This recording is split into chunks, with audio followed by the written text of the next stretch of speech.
Legenda Putri Mandalika.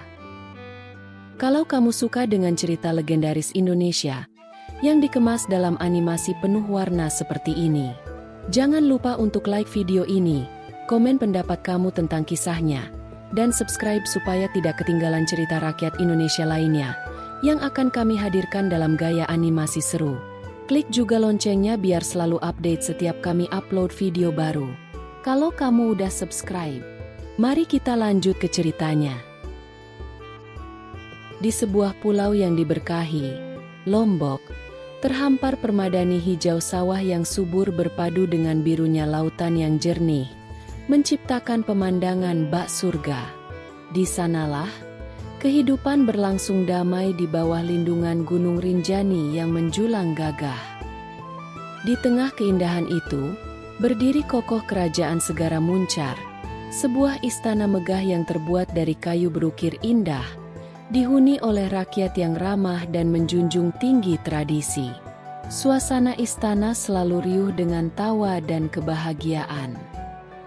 Dan di sanalah tinggal sang permata hati kerajaan, Putri Mandalika, seorang gadis muda dengan hati seputih kapas dan senyum secerah mentari pagi. Ia adalah putri raja dan ratu yang sangat dicintai. Hidupnya dipenuhi kebahagiaan dan kasih sayang. Setiap pagi, ia gemar berjalan-jalan di tepi pantai, menyapa para nelayan, dan mendengarkan kisah-kisah ombak yang berbisik. Hatinya begitu murni, penuh rasa ingin tahu dan kepedulian terhadap sesama. Ia sering menghabiskan waktunya membantu rakyatnya, mendengarkan keluh kesah mereka, dan memberikan semangat dengan senyum manisnya. Rakyat sangat mencintai Putri Mandalika, bukan hanya karena parasnya yang rupawan, tetapi juga karena hatinya yang tulus. Kabar tentang kecantikan dan kebaikan hati Putri Mandalika menyebar luas, melampaui batas-batas kerajaan Segara Muncar. Tak hanya rakyat biasa, para pangeran dari berbagai kerajaan tetangga pun turut mendengar desas-desus tentang sang putri. Para pangeran ini terpesona oleh cerita-cerita yang mereka dengar, mulai berdatangan ke Lombok. Mereka semua memiliki tujuan yang sama, melamar Putri Mandalika, berharap bisa meminang sang putri menjadi permaisuri mereka. 3 pangeran menonjol di antara yang lain. Pangeran Arya dari Kerajaan Selaparang, gagah berani dan berambisi. Pangeran Brawijaya dari Kerajaan Pejanggik, kaya raya dan penuh perhitungan. Dan Pangeran Jayakusuma dari Kerajaan Majapahit, tampan dan penuh pesona. Raja dan Ratu Segara Muncar merasa senang sekaligus bingung.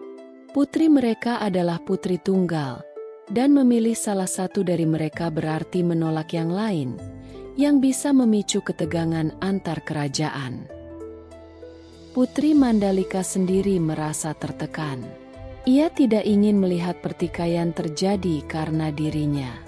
Hatinya yang lembut sangat ingin menjaga kedamaian. Namun ia tahu bahwa keputusannya akan memiliki dampak besar. Ketegangan di antara para pangeran mulai memuncak. Masing-masing merasa paling berhak mendapatkan sang putri. Dan argumen-argumen sengit seringkali terjadi di ruang jamuan istana. Raja dan ratu berusaha menengahi, namun setiap usaha mereka seolah sia-sia. Para pangeran semakin keras kepala, dan suasana istana yang tadinya damai kini terasa mencekam. Putri Mandalika menyaksikan semua ini dengan hati hancur. Ia tidak tahan melihat kerajaannya terancam oleh konflik yang disebabkan oleh dirinya. Ia merasa bertanggung jawab atas kekacauan ini. Para penasihat kerajaan mengadakan pertemuan darurat, mencoba mencari solusi terbaik. Namun, setiap saran yang diajukan selalu menemui jalan buntu karena tidak ada yang bisa memuaskan semua pihak. Malam itu, Putri Mandalika tidak bisa tidur. Pikirannya dipenuhi oleh kekhawatiran akan masa depan kerajaannya. Ia berdoa dengan sungguh-sungguh, memohon petunjuk agar dapat menemukan jalan keluar. Tiba-tiba, sebuah ide muncul di benaknya. Sebuah gagasan yang berani namun ia yakin akan membawa kedamaian. Meskipun berat, ia merasa inilah satu-satunya jalan. Keesokan paginya, Putri Mandalika mengumpulkan raja, ratu, para pangeran, dan seluruh rakyat di alun-alun istana. Hatinya berdebar kencang, namun tekadnya tak tergoyahkan. Dengan suara yang bergetar namun penuh keyakinan, Putri Mandalika mengumumkan keputusannya. Hamba tidak akan memilih salah satu di antara kalian, wahai para pangeran, ucapnya lirih namun jelas. Seketika, seluruh alun-alun hening. Para pangeran terkejut, begitu pula raja dan ratu. Mereka tidak menyangka akan mendengar keputusan seperti itu. Daripada harus menyaksikan pertumpahan darah dan kehancuran karena diri hamba, lanjut Putri Mandalika, lebih baik hamba serahkan diri hamba kepada kehendak alam. Kemudian, dengan langkah mantap dan tatapan penuh keteguhan, ia berbalik dan berjalan menuju tebing. Raja dan ratu berteriak memanggilnya, begitu pula para pangeran dan rakyat. Namun Putri Mandalika tak sedikit pun menoleh. Di puncak tebing, dengan latar belakang langit biru yang luas dan birunya laut yang membentang di bawah, Putri Mandalika berdiri sejenak. Angin menerbangkan selendangnya, seolah alam turut menyaksikan keputusannya. Ia memandang ke arah laut, sebuah senyum tipis terukir di bibirnya, senyum yang memancarkan kedamaian sekaligus perpisahan. Hatinya telah mantap dengan pilihan ini. Tanpa ragu, Putri Mandalika melompat ke dalam gulungan ombak biru yang membentang di bawahnya. Sebuah jeritan pilu terdengar dari bibir raja dan ratu, menggema di seluruh pantai. Para pangeran dan rakyat terdiam, tak percaya dengan apa yang baru saja mereka saksikan. Suasana berubah menjadi duka yang mendalam. Air mata mengalir di pipi setiap orang. Tak lama setelah Putri Mandalika melompat, sebuah fenomena aneh terjadi.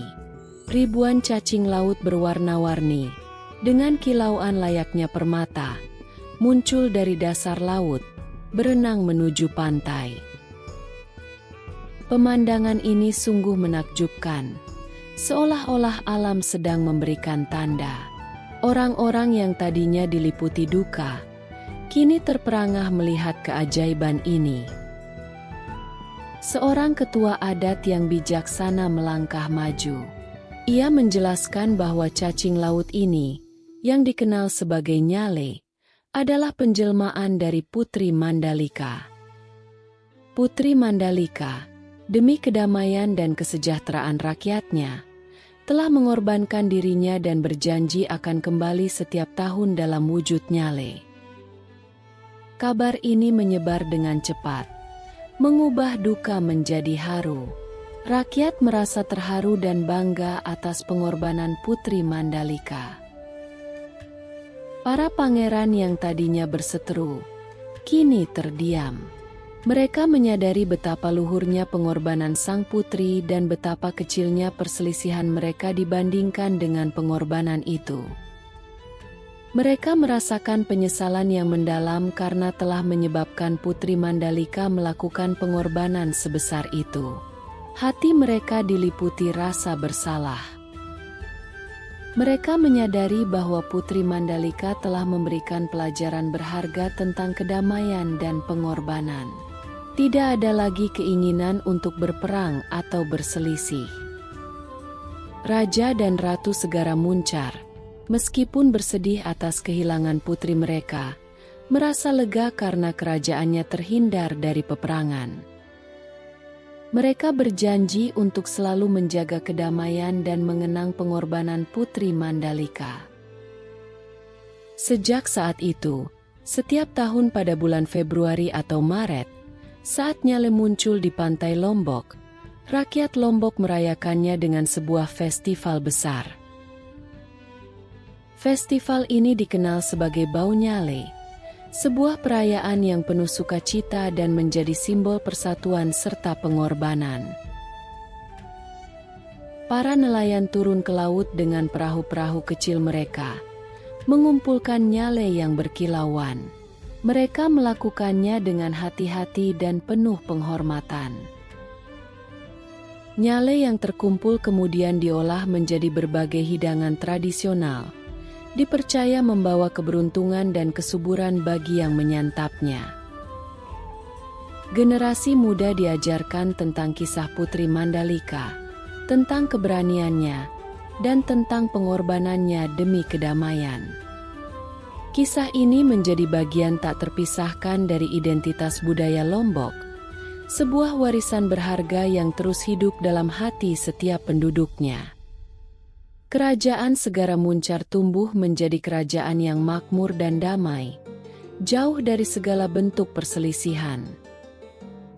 Raja dan ratu memimpin dengan bijaksana, selalu mengingat pesan penting yang ditinggalkan oleh putri mereka.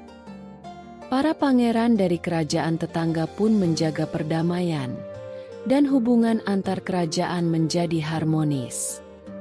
Setiap nyale yang muncul di laut adalah pengingat akan kebaikan hati Putri Mandalika yang tak lekang oleh waktu.